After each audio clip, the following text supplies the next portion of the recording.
Hello students, पिछले video में हम लोग यहाँ तक पढ़े थे कि जो फिलोसफर्स थे फ्रेंच के, उनके जो विचार थे उसको कॉमन लोग जो थे, थर्ड स्टेट्स के जो पढ़े लिखे लोग थे, वे लोग कॉफ़ी हाउसेस में और सैलून्स में वे लोग डिस्कशन किया करते थे। और वे लोग जो है उनकी बातों को लाउडली बोला करते थे ताकि जो पढ़े लिखे लोग नहीं हैं वो भी उनकी बातों को समझ सकें और उस पर भी वे लोग डिसीज़न ले सकें। आज आगे पढ़ते हैं, लेकिन आगे जाने से पहले मैं आपसे एक सवाल करूंगा, आप उसका जवाब दें। तो आप ये बताएं कि जब लुईस सिक्सटीन की शादी हुई थी तो वो कितने साल के थे और उनकी वाइफ का क्या नाम था, वे कहाँ से बिलोंग करती थी। इसका जवाब आप लोग कमेंट सेक्शन में ज़रूर दें। अब आगे शुरू करते हैं। The news that Louis sixteen planned to impose further taxes to be able to meet the expenses of the state generated anger and protest against the system of privileges. यहाँ पे ये छूटा हुआ है, आप बुक में देखेंगे वहाँ पर है, तो आप मैनेज कर लीजिएगा। तो ये जो खबर थी कि लुईस सिक्सटीन जो है वो टैक्स बढ़ाने वाला है ताकि राज्य का जो खर्चा है उसको पूरा किया जा सके। तो जो थर्ड स्टेट्स के जो लोग थे, जो कि आम जनता थी, ठीक है ना, उन लोग के अंदर में गुस्सा आ गया। ठीक है, वे लोग गुस्सा आ गए और वे लोग जो इस सिस्टम के खिलाफ आंदोलन छेड़ दिए। ठीक है ना, okay.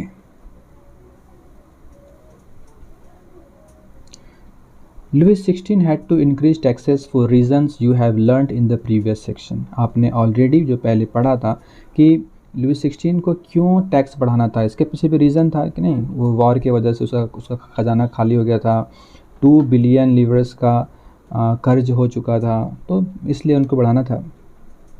How do you think he could have gone about doing this. आपको क्या लगता है वो इसके बारे में क्या सोच रहे होंगे? क्या वो खुशी से बढ़ाए होंगे या वो क्या सोच करके बढ़ाए होंगे?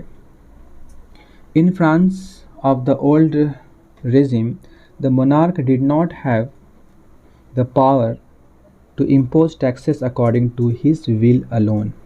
तो जब हम लोग ओल्ड रेजिम की बात करते हैं तो 1789 से पहले की बात करते हैं। तो 1789 से पहले का जो वक्त था, उस समय में मोनार्क को, राजा को, यह अधिकार नहीं था कि वो अपनी मर्जी से टैक्स को बढ़ा सके। Rather, he had to call a meeting of the States General which would then pass his proposals for new taxes। ठीक है, इसके अलावा उन्हें क्या करना होता था, उन्हें एक मीटिंग बुलाना पड़ता था कि जिसमें तीनों स्टेट्स के स्टेट जनरल्स आते थे और वहाँ पर डिस्कशन होता था, तब टैक्स बढ़ाया जाए कि नहीं बढ़ाया जाए और कितना बढ़ाया जाए, इसके बारे में डिसीजन लिया जाता था। The state general was a political body to which the 3 states sent their representatives. However, the monarch alone could decide when to call a meeting of this body. The last time it was done was in 1614। तो state generals क्या होते थे? Political body होते थे, ठीक है ना, to which the 3 states sent their representatives। Okay, तीनों स्टेट्स अपने अपने रिप्रेजेंटेटिव्स को भेजते थे। हालांकि पिछली बार, हालांकि राजा जो होता था, मोनार्क, ठीक है ना, सिर्फ वही डिसाइड कर सकता था कि मीटिंग कब बुलाना है, और पिछली बार ये मीटिंग 1614 में बुलाया गया था। सोचिए, 1614 में। On 5 May 1789, Louis XVI called together an assembly of the States General to pass proposals for new taxes। तो 5 मई 1789 को लुईस 16 ने एक मीटिंग बुलाया, एक असेंबली करवाया स्टेट जनरल्स का, ताकि इस बात पे डिस्कशन किया जा सके कि न्यू टैक्सेस जो है वो बढ़ाया जा सके। Resplendent hall in Versailles was prepare to host the delegates. Delegates मतलब क्या होता है? मुख्य लोग होते हैं, ठीक है ना। तो ये जो मुख्य लोग आने वाले थे, स्टेट जनरल्स के जो रिप्रेजेंटेटिव्स थे, ये लोग जो आने वाले थे, इनके लिए वर्सेलिस में, जो कि उनका पैलेस था, वर्सेलिस में इनका पैलेस था किंग का, मोनार्क का, तो वहाँ पर एक हॉल में इनका अरेंजमेंट किया गया। The first and second state sent 300 representative each. 300 representative, सोच सकते हैं आप, फर्स्ट और सेकेंड जनरल के लोगों ने 300 रिप्रेजेंटेटिव्स भेजे, यानी कि क्लर्जी लोगों के भी 300 लोग थे और सेकेंड नोबल्स के भी 300 रिप्रेजेंटेटिव्स थे। Who were seated in rows facing each other on 2 sides। ठीक है ना, जो लोग बैठे थे एक दूसरे को फेस करते हुए, चेयर में लोग बैठे हुए थे। While the 600 members of the third state had to stand at the back। लेकिन थर्ड स्टेट के जो 600 रिप्रेजेंटेटिव्स थे वे लोग पीछे खड़े थे, मतलब सोचिए उनका क्या वैल्यू था, उन्हें बैठने भी नहीं दिया गया था। The third state was represented by it's more prosperous and educated members. Third states में भी ऐसा नहीं था कि गरीबों के भी, मतलब गरीबों से भी कोई एक रिप्रेजेंटेटिव था, ऐसा नहीं था। जो उसमें अमीर थे, जो धनी थे, ठीक है, उन लोगों, वे लोग ही रिप्रेजेंटेटिव्स थे थर्ड स्टेट्स के, और जो पढ़े लिखे थे।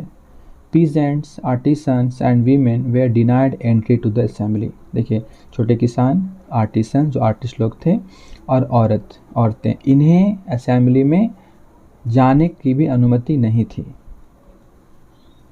However, their grievances and demands were listed in some 40,000 letters which the representatives had brought with them। हालांकि उनका जो भी डिमांड्स था, उनकी जो भी इच्छाएं थी, उनकी जो भी, ठीक है ना, मांगे थी, उसको 40,000 लेटर्स में, ठीक है ना, 40,000 लेटर्स में लिख कर, मतलब लेटर्स मिला था इन लोगों को, रिप्रेजेंटेटिव्स को।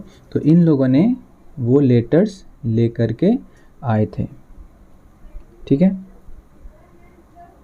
Voting in the states general in the past had been conducted according to the principle that each state had one vote। देखिए, ग्रीवांसेस मतलब कंप्लेंट्स बोल सकते हैं, या उनकी शिकायतें, उनकी मांगे जो थी वो 40,000 लेटर्स में लिखे हुए थे, और जो 600 रिप्रेजेंटेटिव्स थे थर्ड स्टेट्स के, वो लोग लेकर के आए थे। जो वोटिंग होता था स्टेट जनरल्स का, मतलब पहले पास्ट में, वो हर स्टेट का एक वोट माना जाता था, यानी 3 स्टेट्स हैं तो 3 वोट होंगे। This time too Louis 16 was determined to continue the same practice. इस वक्त भी लुइस 16 जो है उसी परंपरा को, उसी चीज़ को फॉलो करते, मतलब वो भी हर एक स्टेट के वोट को एक एक वैल्यू देते। But members of the third state demanded that voting not be conducted by the assembly as a whole where each member would have one vote. अब क्या हुआ, लेकिन थर्ड स्टेट्स वालों ने कहा कि नहीं, इस बार हर स्टेट्स को 1 वोट नहीं मिलेगा, बल्कि जितने मेंबर्स हैं सारे मेंबर्स के वोट को, मतलब 1 वोट काउंट किया जाए। This was one of the democratic principles put forward bye philosophers like Rocio in his book the social contract. ये उन डेमोक्रेटिक प्रिंसिपल्स में से एक था, ठीक है, जो कि उस समय के फिलोसफर जैसे कि रोसियो, वो अपना किताब द सोशल कॉन्ट्रैक्ट में इसका डिस्कशन किए थे कि हर रिप्रेजेंटेटिव का वोट 1 होना चाहिए, उसका वैल्यू 1 होना चाहिए, और सबका बराबर वैल्यू होना चाहिए। When the king rejected this proposal, members of the third state walked out of the assembly in protest। जब राजा ने, मतलब मोनार्क ने, जब इस प्रपोजल को, इस प्रस्ताव को नकार दिया, बोला कि नहीं, हम इसको नहीं मानते, जो पहले परंपरा चली आ रही है हम उसी को मानेंगे, तो थर्ड स्टेट्स के जो रिप्रेजेंटेटिव्स थे, मेंबर्स थे, वे लोग वहाँ से बाहर आ गए, असेंबली से बाहर आ गए प्रोटेस्ट करते हुए, ठीक है ना, वहाँ से बाहर आ गए, मतलब मीटिंग को बीच में छोड़ दिए। The representatives of the third state viewed themselves as spokesmen for the whole French nation। Third states के जो रिप्रेजेंटेटिव्स थे, वे लोग अपने आप को पूरा फ्रेंच नेशन, पूरे राष्ट्र का, पूरे फ्रांस का अपने आप को वो स्पोक्समैन मानते थे। वे, उनका मानना था कि वे लोग पूरे राष्ट्र के बारे में सोचते हैं, पूरे राष्ट्र का भला करना चाहते हैं। On 20 June they assembled in the hall of an indoor tennis court in the grounds of Versailles। They declared themselves a national assembly। ठीक है, तो 26 जून को वे लोग जो है वर्सेलिस का ग्राउंड में, मतलब जो इंडोर टेनिस कोर्ट था, वहाँ पर वे लोग इकट्ठे हुए, ठीक है, वहाँ पर जो हॉल था उसमें वे लोग इकट्ठे हुए, और उन लोगों ने अपने आप को नेशनल असेंबली डिक्लेयर कर दिया, और and swore not to disperse till they had drafted a constitution for France that would limit the powers of the monarch. ठीक है, स्वेयर मतलब होता है कसम खाना, तो वैसे उन लोगों ने कसम, स्वर उसका वीटो हुआ, तो उन लोगों ने कसम खाया कि हम लोग तब तक अलग नहीं होंगे, मतलब इधर उधर नहीं जाएंगे, असेंबली हम लोग तब तक डिसमिस नहीं करेंगे, हम लोग बिखरेंगे नहीं, डिस्पर्स मतलब आप बिखेरना बोल सकते हैं, हम लोग तब तक बिखरेंगे नहीं जब तक कि हम लोग एक कॉन्स्टिट्यूशन ना बना लें फ्रांस के लिए, जिसमें कि मोनार्क का पावर को कम किया जाएगा, मोनार्क की शक्तियों को, राजा की शक्तियों को कम किया जाएगा। They were led by Mirabeau and Abbe Sieyes. Mirabeau was born in a noble family but was convinced of the need to do away with the society of feudal। देखिए उन लोगों के लीडर्स थे मिराबियो एंड एबिसिस। मिराबियो जो थे वो Nobel family में जन्म लिए थे, पर उनका मानना था समाज में जो प्रिविलेज है, फ्यूडल प्रिविलेज है, अब इसकी नीड नहीं है, इसको अब हटा देना चाहिए। He brought out a journal and delivered powerful speeches to the crowds assembled at Versailles. वो अपने साथ एक जर्नल रखते थे, ठीक है ना, जिसमें कि वो अपना लिखे हुए रखते थे अपने स्पीच को, और जो भी भीड़ वहाँ पर असेंबल होते थे, इकट्ठे होते थे वर्सेल्स में, वो उनके सामने बहुत ही पावरफुल स्पीच दिया करते थे थर्ड स्टेट्स के बारे में, इस चीज़ के बारे में कि अब जो है ये सामंती व्यवस्था का नीड नहीं है, ये प्रिविलेज का अब टाइम ख़त्म हो गया, ठीक है। इंसान का प्रिविलेज उसके मेरिट पे मिलना चाहिए, ना कि जन्म पे। Avesis, originally a priest, wrote an influential pamphlet called What is the Third State। Avesis वो एक प्रीस्ट थे, ठीक है, तो यानी वो फर्स्ट स्टेट के थे, मगर फिर भी वो थर्ड स्टेट का सपोर्टर थे, वो उनके लीडर थे, और वो एक बहुत ही प्रभावशाली पम्फलेट लिखे थे, what is the third state. While the National Assembly was busy at Versailles drafting a constitution, the rest of France seethed with turmoil। जब नेशनल असेंबली बिज़ी था वर्सेल्स में कॉन्स्टिट्यूशन बनाने में, बाकी जो फ्रांस था वो बहुत ज़्यादा क्या था, खलबली में था, मतलब कि परेशान था, उथल पुथल में था। क्यों था? देखिए, a severe winter had meant a bad harvest. जब बहुत भयानक ठंड वहाँ पर आ गई थी, तो भयानक ठंड मतलब क्या, हार्वेस्ट खराब, मतलब फसल खराब हो गई। द प्राइस ऑफ ब्रेड रोज, ठीक है, ब्रेड की कीमत और ऊपर जा रही थी। Often bakers exploited the situation and hoarded supplies. देखिए, होर्डेड मतलब होता है ना, कि होर्ड मतलब होता है कि छुपा लेना, ठीक है, दबा लेना। तो यहाँ पर क्या हुआ कि जो बेकर्स लोग थे उन लोगों ने भी फ़ायदा उठाया, लोगों को एक्सप्लॉयट करना शुरू कर दिया, शोषण करना शुरू कर दिया। तो पूरा फ्रांस जो है वो मतलब बौखलाया हुआ था, खलबली में था। क्योंकि वहाँ पर देखिए, severe winter had meant a bad harvest. देखिए, जब बहुत ज़्यादा कड़ाके की ठंड हो गई थी, ठंड मतलब क्या, पूरा बर्फ़ वगैरह, इतना ठंड की खेती ठीक से ना हुआ हो, तो क्या हुआ, वहाँ का जो फसल था वो ख़राब हो गया था। The price of bread rose, bread की कीमत बढ़ गई थी और बढ़ गई थी। Often bakers exploited the situation and hoarded supplies. देखिए, एक्सप्लॉयट मतलब होता है शोषण करना, और होर्ड मतलब हुआ कि दबा लेना, छुपा लेना, अनाज दबा लेते हैं ना लोग, तो वैसे ही जो बेकर्स लोग थे उन लोगों ने क्या किया, इस हालात का, इस सिचुएशन का फ़ायदा उठाया और जो अनाज दबा लिए, ठीक है, मतलब जो ब्रेड था, जो ग्रेन्स था, उसको दबा लिया। और जब देखिए, जब डिमांड बहुत ज़्यादा हो और सप्लाई कम हो, चीज़ें कम हो, तो कीमत खुद ब खुद बढ़ जाती है। तो उन लोगों ने ऐसा ही किया, ब्रेड की कीमत और बढ़ा दिया। After spending hours in long queues at the bakery, crowds of angry women stormed into the shops. काफ़ी घंटों तक वे लोग क्या करते थे, बेकरी के दुकानों पर लंबी लाइन पर लगे होते थे। कौन? औरतें, ठीक है। तो वे जो औरतें थी वो ऑलरेडी गुस्से में थी, ठीक है। उन लोगों ने क्या किया, दुकान पर हमला बोल दिया। At the same time the king ordered troops to move into Paris. और उसी वक्त राजा ने अपने सेना की टुकड़ियों को ऑर्डर दिया कि पेरिस में वे लोग चले जाएं, पेरिस में जाएं। On 14 July the agitated crowd stormed and destroyed the Bastille, ठीक है ना। तो फिर क्या हुआ, जो असंतुष्ट और जो गुस्से में जो भीड़ थी, ठीक है ना, उन लोगों ने क्या किया, उन लोगों ने बेस्टिल पर हमला कर दिया और बेस्टिल को तबाह कर दिया। In the countryside rumours spread from village to village that the lords of the manor had hired bands of brigands who were on their way to destroy the ripe crops, ठीक है। Manner का मतलब दिया हुआ है, आप देख सकते हैं वहाँ पे। देखिए, क्या हुआ कि गांव में यह अफवाह फैल गई, रूमर्स मतलब अफवाह होता है, फैल गई कि जो लॉर्ड्स हैं, ठीक है ना, वह जो वहाँ के उन लोगों के ज़मींदार लोग हैं, उन लोगों ने गुंडों को हायर किया हुआ है, ठीक है ना, जो कि क्या करेंगे, उनका पका हुआ क्रॉप्स को तबाह कर देंगे। Caught in a frenzy of fear, peasants in several districts seized hoes and pitchforks and attacked Chatiaks. Chatiaks.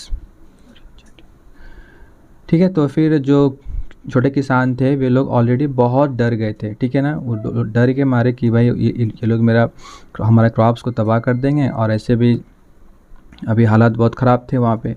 तो क्या क्या पीजेंट्स लोगों ने, उन लोगों ने क्या किया, बहुत सारे डिस्ट्रिक्ट्स में, ज़िलों में उन लोगों ने हथियार, वो नहीं होता जिससे कि खेती होता है, हो मतलब कचिया टाइप होता है, फिर आपका पिच फॉक्स, इस टाइप की जो भी खेती करने वाले औजार थे, वो उन लोगों ने अपने अपने औजार उठाए और इन पर हमला कर दिया।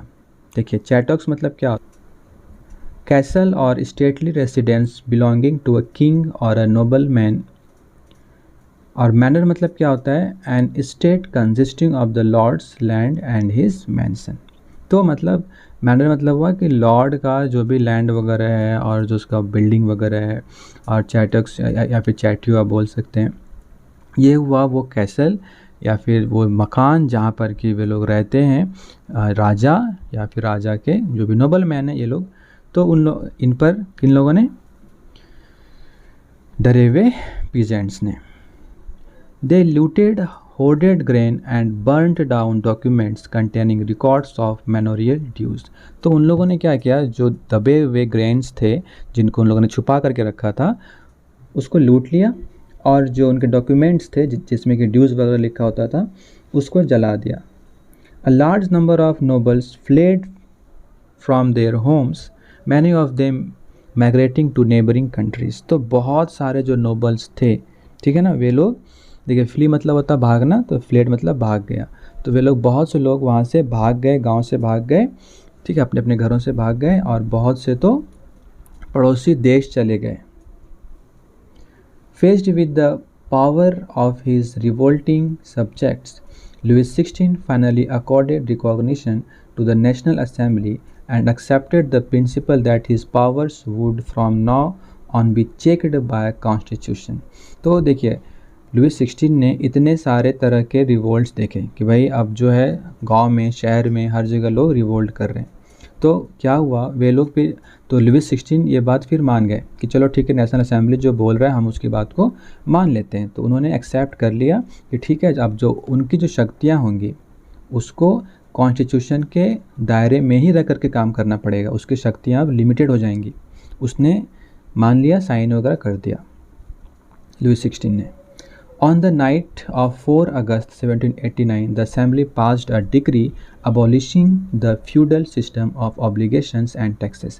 तो 4 अगस्त 1789 की रात की बात है, उस असेंबली ने एक दस्तावेज पास कर दिया कि हाँ जी ठीक है, और उससे क्या हुआ कि फ्यूडल सिस्टम जो भी था, मतलब पहले समय का जो सामंती व्यवस्था था कि क्या क्या ऑब्लिगेशंस थे, क्या क्या रुकावटें थी, और क्या क्या टैक्सेस थे, जो भी थे उनकी व्यवस्था को ख़त्म कर दिया गया, ठीक है।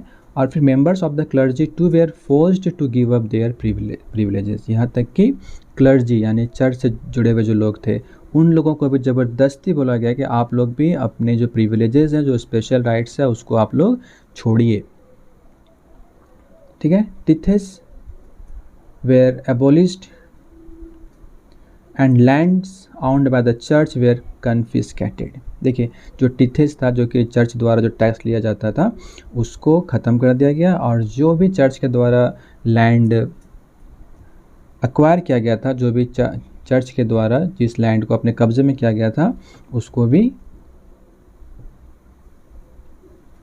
जब्त कर लिया गया। देखिए कन्फिस्केटेड मतलब हुआ जब्त करना।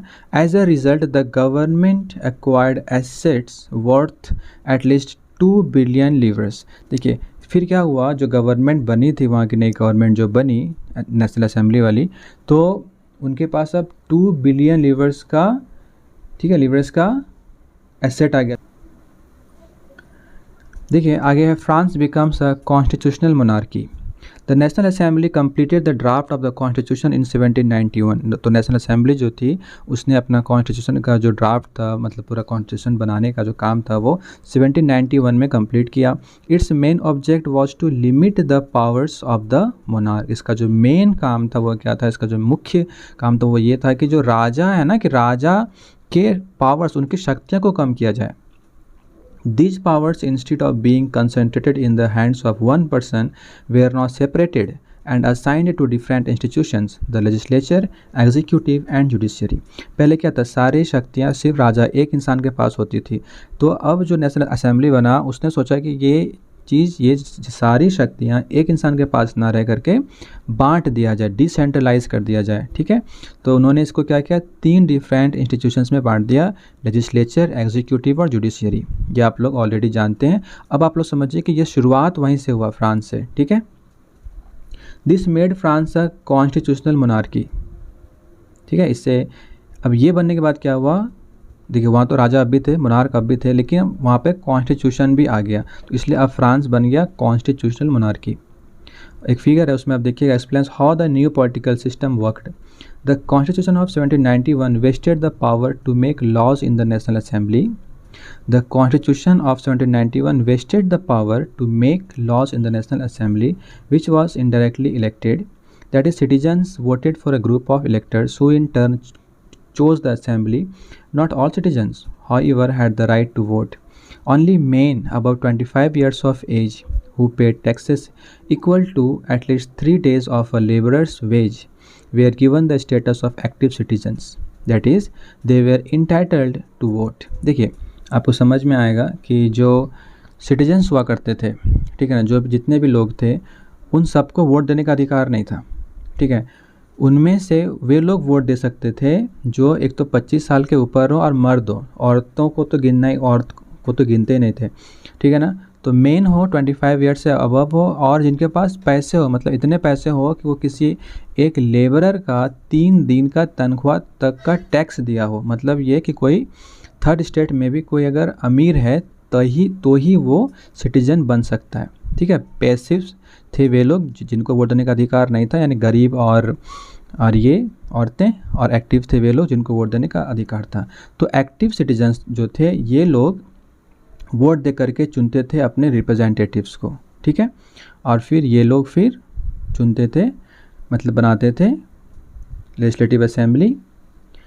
ठीक है, देखिए यहाँ पर दिया हुआ है, citizens voted for a group of electors who in turn chose the assembly. ठीक है, अब आगे देखें यहाँ पर, The remaining men and all women were classed as passive citizens. To qualify as an elector and then as a member of the assembly, a man had to belong to the highest bracket of taxpayers. तो एक बात समझिए, अगर किसी को voter बनना है, ठीक है, या फिर ये कहें कि इलेक्टर बनना है और असेंबली के मेंबर बनने हैं, ठीक है, तो उसको ना बहुत ज़्यादा टैक्स वो पे किया होना चाहिए। मतलब क्या, वो बहुत अमीर होगा तभी ही वो असेंबली का मेंबर बन सकता है। The constitution began with the declaration of the rights of man and citizen. तो जो कॉन्स्टिट्यूशन बना फ्रांस का, उसमें शुरुआत किससे हुआ, declaration of the rights of man and citizen. इसमें क्या था, इसमें उन राइट्स की बात की गई थी। ठीक है ना, इसमें उन राइट्स की बात की गई थी, अधिकार की बात की गई थी, किनका, सिटीजन्स का। Rights such as the right to life, freedom of speech, freedom of opinion, equality before law were established as natural and inalienable rights. That is, they belonged to each human being by birth and could not be taken away. तो ये जो अधिकार थे, जैसे कि right to life मतलब जीने का अधिकार, freedom of speech बोलने की आज़ादी, ठीक है ना, विचार की आज़ादी, कानून के नज़र में सब समान है, बराबर है, ये सब जो है इसको नेचुरल और इनएलिएनेबल माना गया। मतलब क्या, कि जो इंसान जन्म लिया उसको जन्म से ही ये सारे अधिकार हैं और ये अधिकार उससे कोई छीन नहीं सकता है। It was the duty of the state to protect its citizens natural rights. ठीक है ना, ये राज्य की ये ड्यूटी है, कर्तव्य है कि भाई वो जो इंसान है, जो सिटीजन है, उनके नेचुरल राइट्स का रक्षा करें। ठीक है,